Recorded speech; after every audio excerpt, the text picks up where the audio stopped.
dahil na board si auntie guys, lagay na natin si uncle sa pickleball, mag-transplant tayo ng, or mag-replanting tayo ng mga, marami pa kasi akong sunflowers. Kaya samahan nyo ako doon. Kasi, ayokong nakatulala today. Tapos, matatapos yung araw na wala akong naitanim. Okay lang yun si uncle doon. Pagkatapos kong mag-transplant ng mga halaman, ay mag-asikaso ng lunch. So, habang wala pang so at anuhin muna natin ang araw, sulitin natin yung mga time para hindi masayang yung oras natin. At saka inano naman tayo ni Facebook, nagka-issue lahat yung mga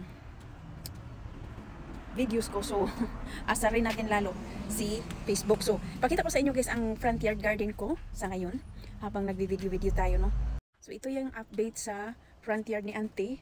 Almost puno na ng halaman. Tingnan nyo yung mga sunflowers ko guys. So almost puno na, so hindi na masyadong makikita yung mga sinira ng gopher, yung mga kinalkal nilang lupa. So ganito na ang itsura sa update ng front yard ni auntie. Marami tayong itinanim at ikinalat natin yung mga seeds or mga sunflower na tumubo.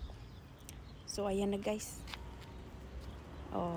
Tapos yung kamatis na itinanim natin nung nakaraang buwan, April 19 yata yun, nung nagbungkal ako dito. Yan na yung update guys. Namunga na. So namunga na yung itinanim nating kamatis.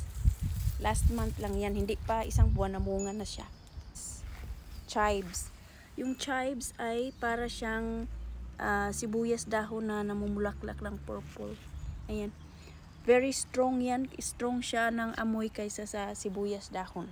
So ito yung i-transplant ni auntie guys. Sunflowers. Ayan. Namulaklak na. At ito naman ay celery guys. Kaya lang, hindi ko na kain lahat, kaya nagiging ganito siya. Nagiging bulaklak. So hayaan ko na lang din. Tapos ito, yung Chinese pichay, namulaklak na rin. Hopefully, bumalik sila dyan, tumubo sila dyan. Tapos itong sunflowers na to, napakaganda. Kasi every sanga namumulaklak yan. Tapos ang kagandahan nito, hindi ko to binili. Kasi nga, nabunot ko lang to sa tabi-tabi. Tapos dumami sila. Dito ko yan itinanim last year. Dumami sila kasi nga naglaglagan yung mga seeds. Para sa mga ibon yan, kinakain nila yung dahon. Tingnan nyo. So okay lang yan. Tapos nilipat ni auntie yung cross niya doon para doon siya mag-light-light. At itinanim din ni auntie ang ibang sunflowers dito sa front ng kitchen sink namin. Hopefully mag-success. So yun lang. Ganyan ang front yard ni auntie. So ayan, 3 yung i-transplant natin today. Kasi medyo malamig ang panahon, so hindi siya yung masyadong mamatay. Hopefully. So yun lang guys. Salamat sa panonood at God bless everyone dito sa aming YouTube channel na wala pang monetization pero okay lang, share pa rin si auntie. Bye!